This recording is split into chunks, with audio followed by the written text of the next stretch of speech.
মদিনার বাজার দিয়ে নবীজি যাচ্ছেন, নবীজির একটা উট পছন্দ হয়েছে। তো নবী উটের মালিকের কাছে গিয়ে জিজ্ঞেস করলেন, ভাইয়া এই উটটার দাম কত?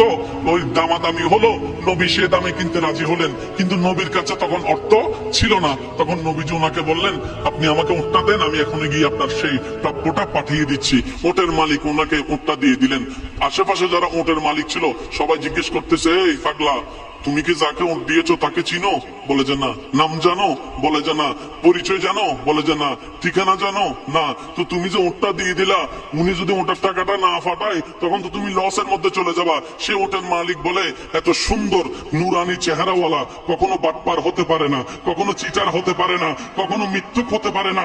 ওনার চেহারা দেখেই তো আমি উট বিক্রি করার আগে মনটাই বিক্রি করে দিয়েছি, মনটাই বিক্রি করে দিয়েছি, মনটাই বিক্রি করে দিয়েছি। তোমরা যাই বলো, আমার মন বলে উনি আসবেই আসবে, টাকাটা পাঠাবেই পাঠাবে। এই কথা বলতে না বলতে কিছুক্ষণ পরে নবীজির একজন সাহাবা এসে বলছেন, একটু আগে একজন উট নিয়ে গিয়েছেন, কাছ থেকে উটের মালিকটাকে একটু দেখতে চাই। উনি বলে যে আমার থেকে।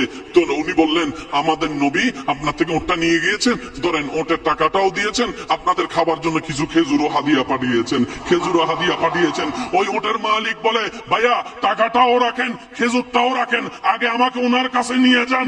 আমি উট বিক্রি করি নাই, আমার দিলটাই বিক্রি করে দিয়েছি। ওনার চেহারা মোবারক দেখে আমার মনটাই পাল্টাই গিয়েছে, আমি কালিমা পড়ে মুসলমান হয়ে যেতে রাজি আছি। সুবহানাল্লাহ।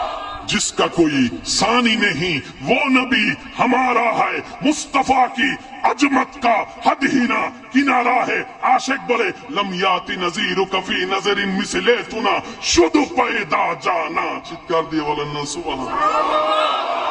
ওই নবীটা কাদের নবী? হয় নাই, সবার আওয়াজ বলেন, ওই নবীটা কাদের নবী? আমাদের কি ভাগ্য সে নবীর উম্মত হতে পেরেছে। আর একটু জোরে